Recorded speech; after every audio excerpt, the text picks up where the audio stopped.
Oi pessoal, tudo bem? Aqui é o Caio Flori. Hoje a gente tem um vídeo fantástico. Ele vai ser um vídeo fantástico que eu vou falar sobre diferentes protocolos de jejum, quando e com que frequência você pode realizá-los para colher os máximos benefícios.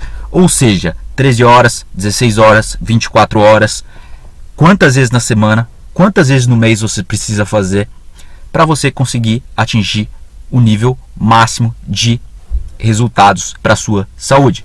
Então eu vou aproveitar e vou falar de jejum e perda de massa muscular também, porque eu tenho algumas dúvidas de leitores e de ouvintes do YouTube.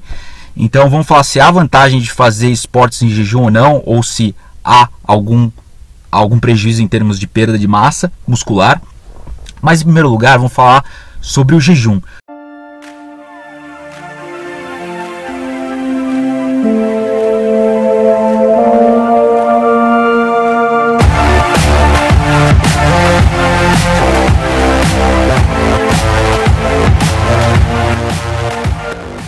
O jejum, como vocês sabem, aumenta a autofagia. Autofagia é a renovação das células, melhora a expressão genética, a função das células que ficam mais saudáveis, se livram das partes ruins e fortalecem as partes boas. Então os genes de autofagia variam bastante ao longo do dia, conforme o seu relógio biológico e o jejum. Mas o que vocês precisam saber é que o jejum ele fortalece a autofagia, ele faz que as células do corpo se revigorem. Então o fígado melhora a expressão genética do fígado, melhora a função hepática, ou seja, todos os órgãos do corpo se renovam durante o jejum. Agora, a questão é quanto tempo, porque vocês precisam saber disso. A partir de 12 horas, o jejum já começa a fazer seu efeito. Depois de 16 horas, ele acelera mais ainda. Já é considerado um jejum intermitente típico, 16, 18 horas. Mas é só depois de 3 dias, que é o chamado jejum longo, que você atinge os estágios máximos de autofagia. Então o protocolo de jejum completo ele inclui jejuns curtos de 13 horas, jejuns intermitentes 16 e jejuns mais longos de 3 dias para quem já está em um estágio avançado, que já fez várias vezes o jejum mais curto para se adaptar a esse período mais severo de 3 dias. Mas os resultados são fantásticos e conforme você se aprofunda nesse meio low carb e jejum, você vai querer ir mais além. Tá? Mas de qualquer modo eu vou falar para vocês o mínimo que vocês precisam fazer para estar colhendo os benefícios do jejum. Que jejum é fantástico para a saúde, né? Então quanto você precisa fazer e por quanto tempo? O cientista Valter Longo nos ajuda com seus diversos estudos. O cientista Valter Longo ele conduziu uma série de estudos sobre jejum e autofagia. O jejum então ele reduz as células brancas porque o corpo vai se livrar de DNA ruim. Então as proteínas vão ser renovadas, o músculo, as células musculares vão ser descartadas e renovadas, e também o sistema imune vai se livrar das células brancas ruins. Que tudo isso é ótimo, porque é uma renovação total, né? É um período em que o seu corpo está deixando de agir para digerir os nutrientes consumidos, né? Você está deixando de comer comida. Então o corpo não está trabalhando para digerir a comida, ele está trabalhando para renovar as células no lugar. Então o corpo está deixando de trabalhar na digestão dos alimentos para trabalhar em fazer a reciclagem e a faxina nas suas células para você ficar zerado e livre de doenças. Você vai fortalecer o seu corpo totalmente durante esses períodos de jejum. Mais importante do que a perda de peso em si, que é um efeito colateral tremendo, um efeito colateral muito ótimo que todo mundo quer, né? Perder peso. Então é uma maravilha, assim, o corpo se livra das células brancas hiperativas, se recompõe, se livra dessas células hiperativas que são vigilantes demais, né? Então ele se livra dessas células hiperativas que são ruins e preserva as que são boas. Então o intestino é revigorado, até mesmo as células musculares, né? Então a gente vai falar sobre os estudos de jejum em termos de ganho muscular. Vou falar isso mais adiante. Voltando na questão de quanto tempo você precisa, o Dr. Valter Longo descobriu que a janela restritiva diária de alimentação, que é um tipo de jejum mais curto, né? Aquele que varia entre 12 a 16 horas por dia. Esse tipo de jejum diário, ele funciona fantasticamente a longo prazo. Você precisa manter uma distância de pelo menos 12 horas entre sua janta e seu café da manhã. Isso é um hábito diário que você deveria fazer. Só isso você já vai estar meio caminho andado, né? Agora, se você fizer um jejum de 24 horas, né, o que ele descobriu, o Walter Longo, que é um dos principais cientistas de autofagia e longevidade com animais, jejum intermitente e tal, o seu protocolo de jejum, 2 jejuns de 24 horas, uma vez ao mês, né, na verdade, uma vez que você faz jejum de 24 horas, 2 dias seguidos, quer dizer, você comeu a janta ou comeu o almoço e depois só almoçou ou só jantou no dia seguinte por 2 dias seguidos. Por exemplo, no final de semana, são 2 dias, sábado e domingo. Esse benefício proporcionado ao corpo se prolongou por 3 meses. Por 3 meses. Quer dizer, você pode fazer um jejum de 24 horas, 2 dias seguidos e ter benefícios por 3 meses. Se chama Fasting Mimicking Diet, que é esse jejum protocolo do Dr. Walter Longo. Ele compreende, na verdade, 2 a 5 dias, 2 dias de jejum, né, de 24 horas, e mais 3 dias de restrição calórica. Daí você vai manter 60% dos resultados depois de 3 meses. É o que foi constatado com estudos humanos feitos pelo cientista Walter Longo. Então, se você fizer um jejum de 24 horas, 2 dias seguidos, você já colhe benefícios por 3 meses. Mas você ainda pode melhorar. Você pode fazer essa janela restritiva de alimentação, que é jantar cedo e tomar o café da manhã tarde, todos os dias. Daí você está atingindo benefícios fantásticos. Mas ainda dá para ir além, que é o jejum longo que eu vou falar brevemente. Então, esse tipo de protocolo teve várias repercussões na saúde dos participantes humanos. E foi excelente na prevenção de câncer. Redução de insulina, IGF-1, que significa menos câncer, são os fatores de crescimento para o câncer. Então, quando você faz a low carb, quando você faz dieta, você reduz esses fatores de crescimento que são conduzivos ao câncer.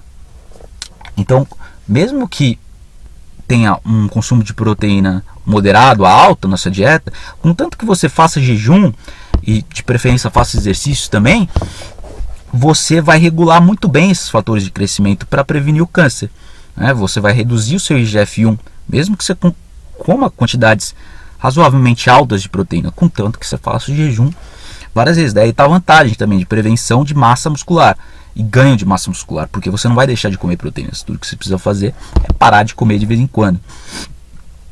Então você quer um G1 baixo, um IGF-1 baixo a médio a longo prazo, né? Então essa variação de baixo para médio é melhor, né? Não precisa ter um nível baixo totalmente, que seria jejum o tempo todo ou restrição calórica severa o tempo todo, né? Um nível baixo a médio está ótimo, entre 140 e 180 nos seus exames. Isso aí é para maximizar a longevidade e ao mesmo tempo revitalizar a função cerebral, tendo o suficiente desse hormônio que é importante na formação de memória no cérebro, no hipocampo. Então você não pode reduzir demais para você não perder as funções cognitivas. Então por isso que você come proteína, que preserva a função cerebral, e faz jejum.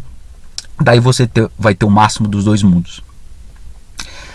E um fato interessante é que quando o IGF-1 sobe, né, as células tronco se diferenciam, elas proliferam.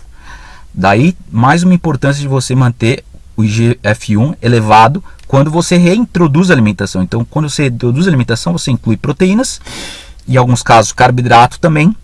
Daí você sobe o IGF-1 de caráter de maneira intermitente. Toda vez que você sobe o seu IGF-1, toda vez que você sobe o IGF-1, as células tronco ajudam a revigorar as células do seu corpo. Então, seu corpo volta a trabalhar na renovação. Então, basicamente, o que eu costumo dizer bastante é o ciclo de fome e fartura. Parar de comer e comer. Isso é muito importante, é muito mais importante que a média. Então a média não se aplica. A gente não pode pensar em média de calorias, média de comida que a gente come ao longo do dia ou da semana. A gente tem que pensar em quanto que a gente está variando. Que isso é mais importante para a saúde, para diversos processos fisiológicos do corpo, para a autofagia, para a prevenção do câncer, doenças cardíacas e etc, etc. Então, tem enormes repercussões para o tratamento do câncer. Isso é o que o estudo do Dr. Santipanda também. Santipanda é um pesquisador muito preeminente da área da questão do crescimento tumoral, que foi reduzido drasticamente ratos com jejum intermitente, seus ratos. Por exemplo, um de seus estudos houve 36% menos ocorrência de câncer de mama. Câncer de mama nas mulheres que simplesmente faziam a janela restrita de alimentação de apenas 14 horas, 13 horas na verdade. 13 horas. Então, 13 horas é o que? Você comer às 8 horas da noite, depois tomar o café da manhã às 9 da manhã. Né? No caso dessas mulheres, elas tomaram café e chá antes de quebrar o jejum, porque o café aumenta a autofagia e o chá é bom. Então você não vai quebrar o seu jejum quando você tomá-los. A melhor coisa é você fazer isso, você atrasar o café da manhã todos os dias para você promover a autofagia. E no caso desse estudo, as mulheres que simplesmente fizeram isso reduziram 36% as ocorrências de câncer de mama, porque você reduz todos os fatores de crescimento, isso independente das calorias que elas comeram no resto do dia, porque as calorias foram iguais. O grupo que não fez essa janela restritiva, esse jejum curto, teve mais ocorrências, independente das calorias, as calorias foram iguais. Novamente, não é a média que importa, é a variação e a qualidade dos alimentos que você está consumindo, tá bom? Então, na verdade, o café aumenta a autofagia devido à quantidade de polifenóis, devido à quantidade alta de polifenóis. Provoca um mecanismo chamado desacidificação de proteínas, que é tipo basicamente um gatilho para a autofagia. Então, na verdade, o café aumenta a autofagia. Tem coisa melhor do que você parar de comer e pode até incluir um pouco mais de café para você se despertar mais e se sentir excelente mentalmente. Se alguém tem tendência a ter dor de cabeça, é porque não está adaptado ao jejum, vai se adaptar com o tempo. Mas você pode tomar café para mitigar os efeitos a curto prazo da maladaptação ao jejum, tá?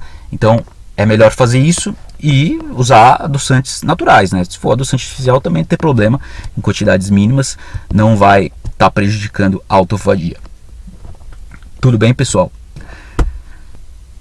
Agora vamos entrar na questão do jejum na perda de massa magra, que um ouvinte me perguntou nessa semana se o jejum atrapalha a construção muscular.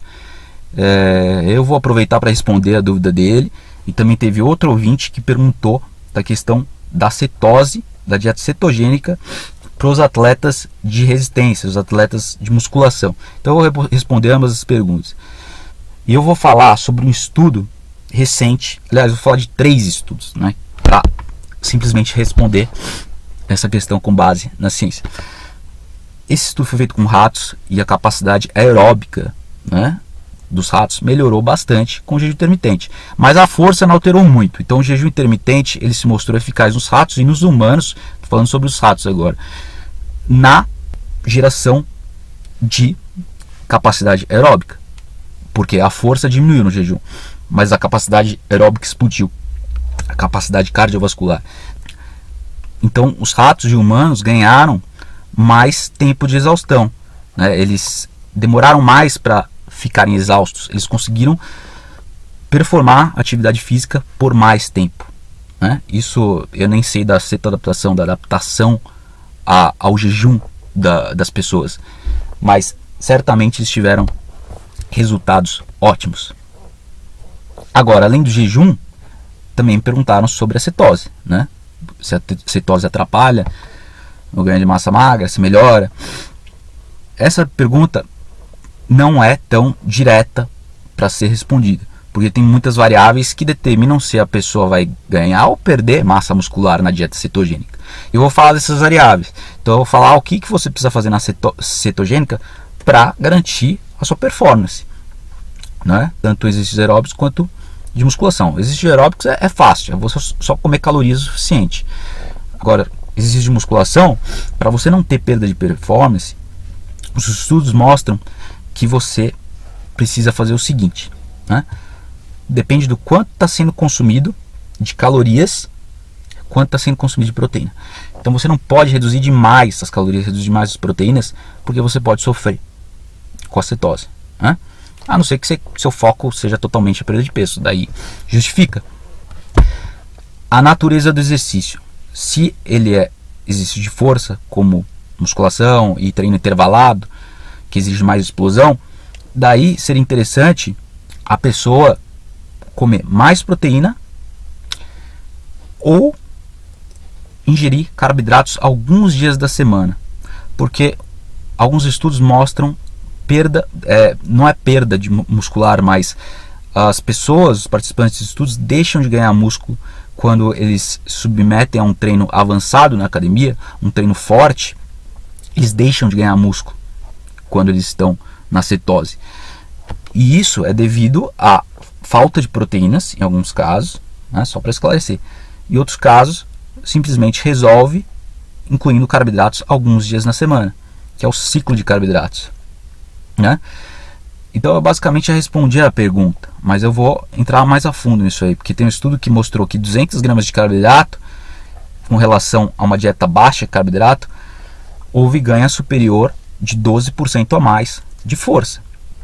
Então, tem alguns estudos mostrando a desvantagem da cetogênica no ganho de músculo, na performance de musculação, principalmente quando não tem proteína consumida suficiente. Então, tudo que você precisa fazer é aumentar a proteína, né? E para garantir mais ainda que você vai ter uma performance boa, a gente não está falando de uma pessoa que faz musculação 3 vezes na semana, um treinozinho sem vergonha de 20, 30 minutos. A gente está falando de pessoas que treinam um treino de 4 vezes na semana, no mínimo, um treino mais forte, né?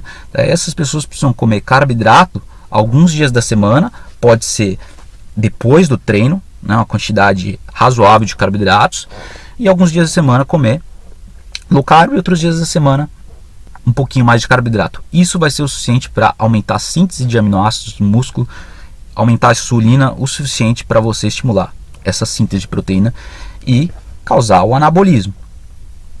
Então é muito interessante, porque houve esses 2 estudos que eu acabei de mencionar, também teve outro estudo com a cetose, numa dieta hipercalórica, foi uma dieta hipercalórica, e os participantes de treino resistência, treino de musculação, perderam muita gordura corporal, principalmente gordura visceral. Então, sem dúvida, a cetose foi excelente para a perda de gordura, principalmente aquela gordura inflamatória, aquela gordura ruim, vários benefícios, mas eles não conseguiam ganhar músculo sem os carboidratos, eles não conseguiram, né? E eles também não estavam comendo uma quantidade absurdamente alta de proteína.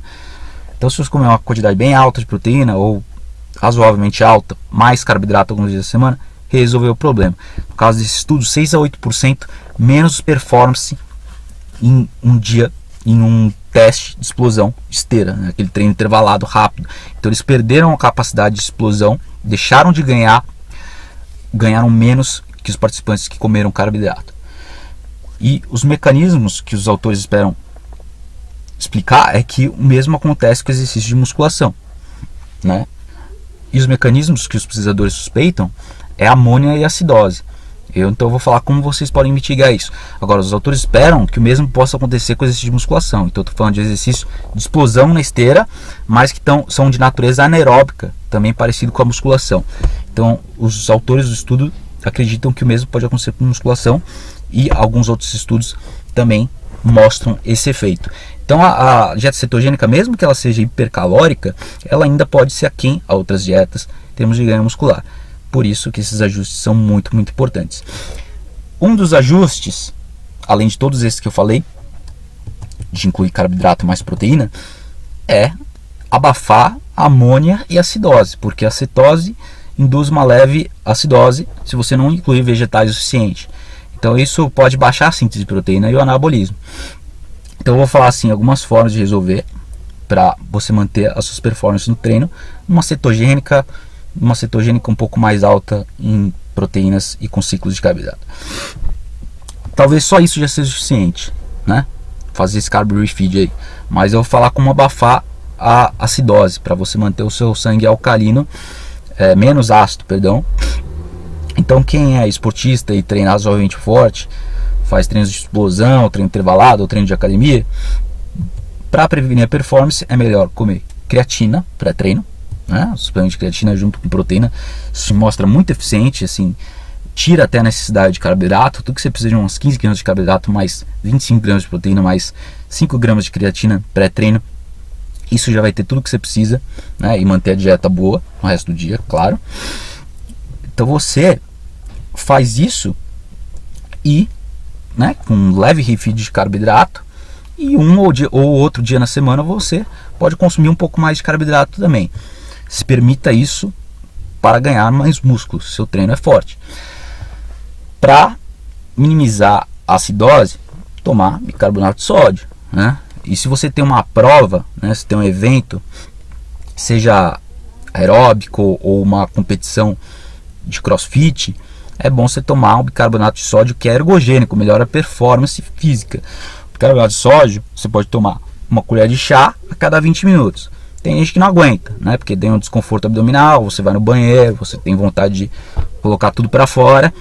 Então você pode começar com calma aí, tomando uma colher de chá a cada 40, 50 minutos, antes de algum treino, ou antes de algum evento, ou simplesmente uma colher só de chá antes do treino, né? Isso aí já vai ajudar bastante a deixar o seu pH sanguíneo neutro. Outra coisa que você pode fazer, outro buffer, né, que abafa a acidose, é a beta-alanina, né, que é um suplemento que você pode comprar na sua loja de suplemento, que vai melhorar o pH sanguíneo.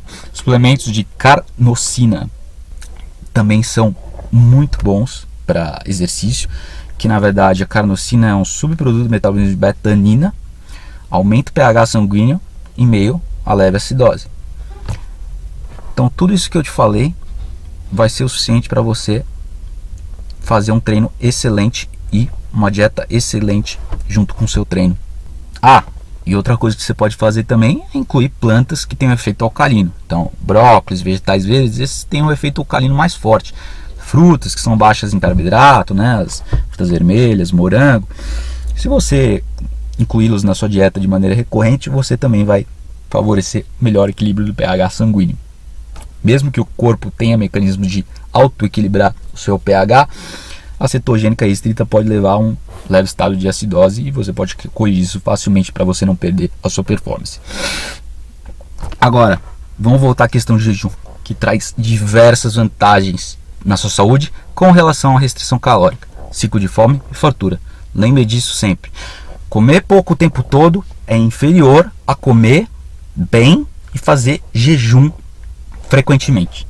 Então, jejum frequentemente é muito interessante para a ganho muscular também, porque você vai ter uma preservação da taxa metabólica comparado com a restrição calórica. Tudo se resume a isso. Quando a gente fala de jejum, né, a gente tem que preservar a nossa taxa metabólica, manter o metabolismo alto. Restrição calórica vai reduzir seu metabolismo. Agora, se fizer jejum, comendo quantidades suficientes de proteína, você vai ter mais músculo, a função da tireoide vai estar melhor, você menos fome, menos gordura visceral, aquela gordura no fígado, aquela barriga feia. Então, assim, os participantes, eles não vão reduzir, nos estudos eles não reduzem o metabolismo quando eles fazem jejum. Reduzem bem pouco se o jejum for prolongado. Mas os participantes que fazem restrição calórica, eles podem perder até 20 a 30% do metabolismo vai ser reduzido com a restrição calórica. Entendeu? Sim, já fizeram vários estudos com os grandes perdedores. Lembra daquele seriado lá, aquele reality show, que é o Grande Perdedor, o Biggest Loser? Eles fizeram estudos aí com acompanharam esses participantes aí, e as pessoas voltaram a ganhar peso, lógico, depois de várias semanas. E eles descobriram que o metabolismo deles, basal, foi reduzido em 20, 30%, porque eles passaram por restrição calórica severa. E tudo isso esses efeitos colaterais negativos da restrição calórica, vai ser minimizado com jejum. Então o chocante é, para vocês saberem que você vai ter 2 a 3 vezes menos redução no metabolismo com jejum intermitente. Com relação à restrição calórica. Ou seja, o jejum preserva a sua taxa metabólica, mantém seu metabolismo funcionando numa taxa boa. A restrição calórica severa, baixa em proteínas principalmente, é um desastre a longo prazo. Pode até desenvolver resistência à insulina, pode até ser ruim para o seu metabolismo de certa forma. Então, assim, dieta é muito importante. O jejum é fantástico, tá? Vocês precisam lembrar disso. Então, o jejum pode sim ajudar você a ganhar músculo, contanto que tenha proteínas suficientes nos dias que você voltar a comer, que a maioria das pessoas come, principalmente da low carb, porque a low carb preza o consumo de comida de verdade, né? Peixe, frango, carne. E jejum intermitente, um dia na semana, um jejum intermitente mais longo, uma vez no mês, você pode fazer, uma vez a cada 2 semanas, um jejum de 24 horas. E se você quiser se aventurar, um jejum de 3 dias, para fazer de vez em quando, cada 2 meses, se você tiver as manhas de fazer, se você tiver coragem. Porque não é qualquer um que tem essa coragem, mas com certeza os efeitos do sistema imune, a prevenção do câncer de saúde são fantásticos. Então, zero comida funciona melhor do que comer pouco, do comer de 3 em 3 horas, porções pequenas de carboidratos, é ridículo. né? Então comer de 3 horas é ridículo. É a última coisa que você deve fazer isso. Então acho que a gente já falou muito, mas voltando na questão do Walter Longo, só para eu enfatizar bem isso mesmo, porque o Walter Longo é fantástico, ele fez vários estudos com jejum. Seus ratos perderam peso mesmo comendo a mesma quantidade de caloria no mês, porque eles fizeram o jejum. E o jejum não reduziu o metabolismo deles, como a restrição calórica reduziu. Então que fique claro esse ponto. Quando você faz o refeed, quando você volta a alimentar depois do jejum, o músculo se reconstrói. Então você pode baixar o metabolismo temporariamente, mas depois o músculo se reconstrói, o metabolismo volta para cima. Entendeu? Então o efeito global de uma dieta com jejum é boa para o músculo e para o corpo. Ou seja, quando você volta a comer depois do jejum, o músculo volta a ficar mais forte e mais saudável. Sem contar a perda de peso, perda de gordura abdominal, que é inflamatória. Então assim, benefits across the board. Benefícios diversos. O jejum, uma dieta rica o suficiente em proteínas, é um fator de prevenção de perda de massa magra e causa a perda de peso como nenhuma outra dieta. Então ficamos por aqui, pessoal. Espero que vocês tenham gostado e comecem a fazer o jejum. Muito obrigado, abraço. Oi pessoal, tudo bem? Aqui é o Caio Fleury novamente. Eu tenho uma mensagem para contar para vocês. Isso mesmo, o coaching de emagrecimento. O coaching de emagrecimento, estão abertas as inscrições. Inclui um período de 15 dias ou mais de acompanhamento para você emagrecer e atingir o peso que sempre sonhou. Isso mesmo, você precisa atingir seu potencial máximo e o coach vai te ajudar nisso. Portanto, entre em contato agora. É 011 97533 8525, 011 97533 8525. Repetindo, você vai perder peso com facilidade com a low carb, com a cetogênica, ou seja a dieta que for, dieta paleo mais liberal, mas com certeza irá atingir seu objetivo. Então não se esqueça de me mandar uma mensagem no WhatsApp agora. Muito obrigado, abraço.